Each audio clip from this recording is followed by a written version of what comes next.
Hello there, folks. I'm Dan Brown from sortofinteresting.com. You're joining me on board good old narrowboat Tilly, and today I am going to share with you a story that I've just got to introduce straight away and probably start going bright red just at the title. You're joining me for the story of the Great Ellesmere Plop Drop Disaster.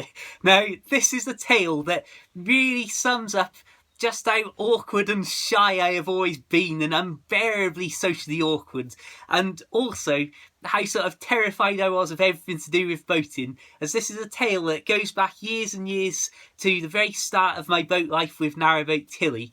And well, again, it sums me up to a T really at this sort of era of general shyness and terror at everything to do with boating.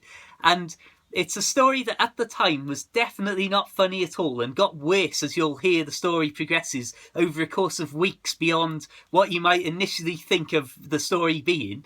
So really, let's just dive straight into this. Some of you may be slightly familiar with this story from my book 3 Years Afloat, so check that out. Book links in the description. Shameless plugs over. Let's dive in. So, many years ago, not too long after I bought Tilly, maybe a few months, maybe a couple of months, not long at all. So I'd arranged to meet my friend Jono at Elsmere in the basin, and the night before I was moored up about maybe an hour or so's cruise away, just downstream, not a huge distance, at the Frankton Locks. So anybody wants to Google these places, then you'll see some lovely scenery.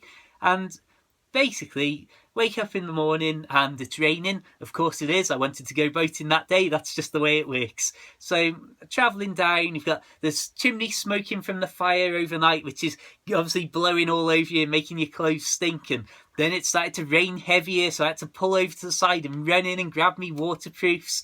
Just the usual boating experience, I suppose.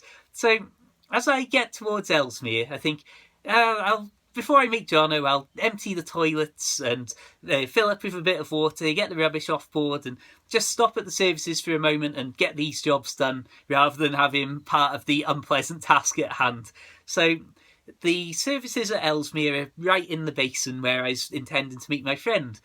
So there's this beautiful moment where I get to come around the corner and there's nobody moored up at the services, so it's like, great, we'll be able to get this done and dusted nice and quick and without any drama. Spoilers, I didn't. So I turn up at the services, moor up, and just get the hose pipe in to start filling the tank on Tilly. And as I'm generally milling around, I'm absolutely frightened that I jump out of my skin when, out of nowhere, a chap just appears behind me. And I was like, all right, and I'm like, whoa, flipping out. It's just one of those stupid moments where, because there were no boats there and I didn't know there was anybody about, to suddenly have somebody appear from somewhere that it seemed impossible for him to be. It's just that sort of makes you jump sort of moment. But no big deal. And he had a toilet tank with him and he'd walked from the roadside of the services to empty his tank out rather than have to turn his boat around and fetch it back down to the basin and then go back to wherever he was. And it's something that's very handy with the services at Elsmere, that there's really easy road access. And where I am now, moored up at Blakemere, for example, it's right on the way. If I'm walking into Ellesmere, I'll very often take bags of rubbish with me, make a minor detour for 2 minutes, and be able to dump the stuff there at the services. So that's obviously extraordinarily handy for these sort of circumstances, but may have been my undoing in this circumstance. I'm not blaming this chap for what I'm about to discover, but when I then took my own toilet tank into the little emptying facility, which is basically an even bigger toilet to tip your stuff into, there's no polite way to say this apart from say it was a mess. It wasn't like you were wading through raw sewage or anything wildly over the top, but it was pretty unpleasant and there'd clearly been a spillage. So I'm there and I'm like, oh, flipping out, this is unpleasant.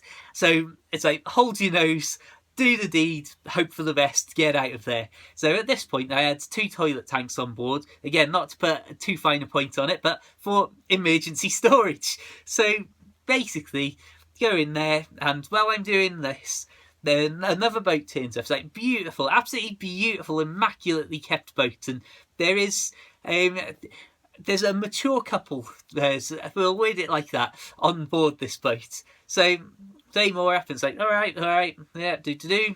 So I then go back to Tilly, at which point the lady off this boat goes into the toilet to empty hers, sees this mess, does the emptying, comes back out and shouts down to me, "That toilet's disgusting." I don't know why she didn't sound like the Queen. That was a terrible voice to do. But you get the general gist. So she shouts that down to me, and I just shout back, "Oh yeah, I know," words to that effect, and assuming that she's not just automatically blaming me. And it's a debate that I've had in my mind and with other people, that I wonder if I wasn't so young and on tiny little Tilly, whether they would have immediately jumped to that conclusion anyway in other circumstances. But again, that's all theoretical nonsense to deal with at your leisure. So at this point, I immediately, after saying that, think, hang on, is she blaming me for this? Because I don't want to get the blame for this. But because I don't know, and I hear start to mumble to the chap, and it's like, am I being blamed for this? And oh no, if I just suddenly announce it's not me, then I'm gonna look twice as guilty, and it's that impossible sort of situation. And especially for me being this ridiculously shy, scared character that I was back then in particular, even more so than I still am to this day, unfortunately. I just keep your head down, they're not blaming you. So I take my second toilet tank and they're more muttering as I'm going past, and oh, what a terrible place, what a terrible state to leave it in. Just general words to that effect, and I'm agreeing. And it's not until this boat starts to leave and another boat starts arriving at the services that this lady starts saying, "That toilet's in a terrible mess." And I never, to this day, I don't know what she said, but says something and turns and points at me. And that's the point where I'm like, oh my goodness me, I am being blamed. And not only am I being blamed for something that I haven't done, I'm being blamed and having to tell other people on boats. So I'm going to look like a right idiot here. Of course, on top of this, there's the other elements that you could throw in here. If it's such a terrible mess, why on earth didn't she clean it up and just go, well, it's got to be him, or what have you? But that's all, it's all water under the bridge, so to speak now. And really, I'm just in this situation where I'm like, what on earth am I meant to do now?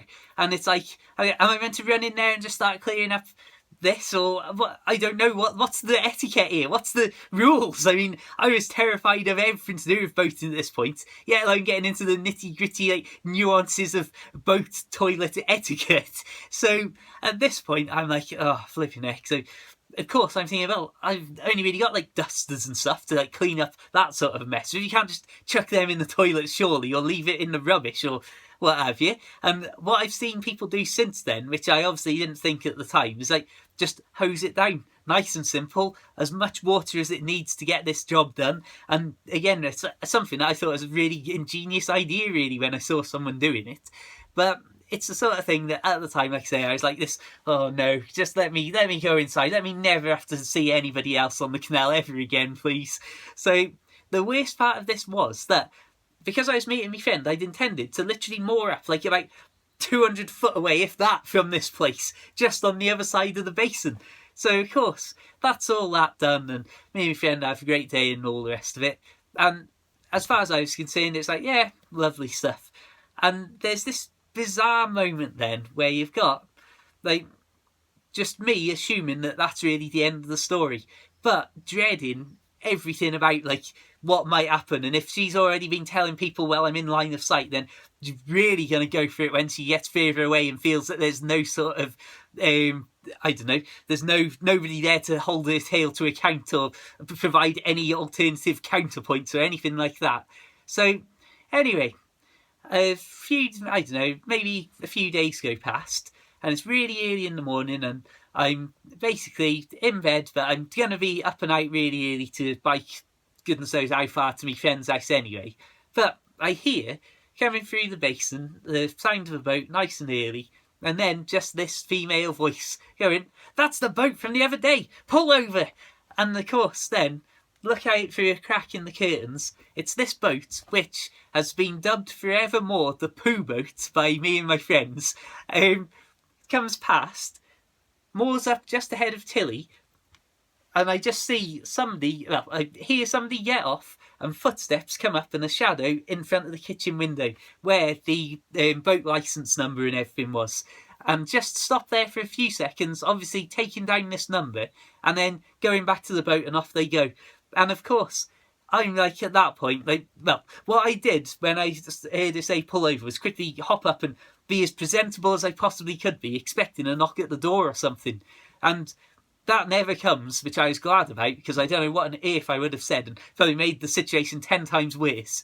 But obviously, to me then, this situation has got 10 times worse. That she's taken me number, been going around telling other boats, and well, literally, it's still a big issue because nothing really exciting happens on the canals very often for long periods of time.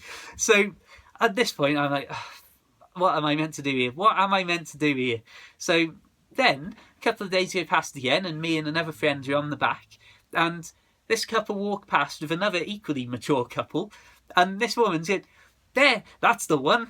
And it's like, my friend just looks at me, and I'm like, there's no way I'm standing on the back of this boat telling you this bizarre story, because again, I feel that I'm going to look 10 times more guilty the more time that's passed, and I'm thinking, they've got to get out of this area soon. They can't be here for much longer. And unfortunately for me, and again, this is the painful thing, that it's like, if I'd have just said at the toilet services, and looking back, it's like I would do it in an instant. Just say, this isn't me. Stop this nonsense immediately. Sorry. But because I was just so stupid, and after it had gone on for this like week or so, it was that impossible thing, and I thought, am I going to start saying and arguing with her now that she's literally like getting me number, telling all these other people, and all that sort of stupidity going on? And am I going to look 10 times worse, and like I'm not only a terrible person leaving this mess for other people, but also going to be starting to look like an aggressive sort of character who's going out of his way to be like, whoa, what are you doing, telling people this is rubbish, and all the rest of it, because she'd already decided what the truth was based on zero evidence. So anyway, I then carry on tootling around on Tilly and go back towards Chirk and all sorts of different stuff, fun and games as usual. But there's several instances over the next few weeks where this boat comes past and is literally like saying, that's the one again, and pointing in and looking in for me and stuff, to the point that because I was just so stupid and shy, and how frustrating to look back now at these situations, and I'm literally, if I see a boat coming that looks like that, the front boat, the front of the poo boat, I'm like, I'm just getting inside. And I'd literally come inside and hide out of line of sight like an absolute moron, and wait for him to go past, and then carry on like doing odd jobs like putting captain on the stern steps and stuff like that. And it's all that sort of ridiculous thing that, again, like I say, it sums up me to an absolute T of how stupid and shy and how feeble I was back then, to not just go, look, whatever you think, stop it now, because I'm not having you going around for weeks on end. But again, it's all water under the bridge. Breathe and relax. But yeah, I just wanted to share that amusing story with you. And now, looking back, it's like, I just cannot believe how stupid I was not to just say, right, this stops at this point right now. I'll clean it up if you want, if that makes you feel better, but just know this wasn't me. And again, now, with years and years past, it's nice to look back and go, what an idiot I was, and how unfair. And like I say, I do often think, I wonder if I'd have just been another, like, mature fellow on a very posh, very big, very fancy looking boat, would I have been so readily immediately blamed as, oh, who's this idiot lad here with his like scruffy coat and all the rest of it? Oh, he doesn't look good. As I know that there's unfortunately a certain element of people who have treated me like that in the past, and I know that for an absolute fact, unfortunately, and I hope that you've enjoyed the great Ellesmere plop drop disaster. Anyway, I will wrap things up now, as this has gone on way too long to talk about disgusting toilets. But until the next time, feel free to check out the hundreds of boat life videos that I've got on this YouTube channel. Feel free to check out my short boat life books. You'll find links to those in the description. And, well, just as always, feel free to add me on Facebook, like the Facebook page for all sorts of beautiful boaty pictures and countryside and just great stuff, hopefully, from the great outdoors. Till the next time, though, keep it cleanse-worthy, keep it boat worthy, and of course, farewell.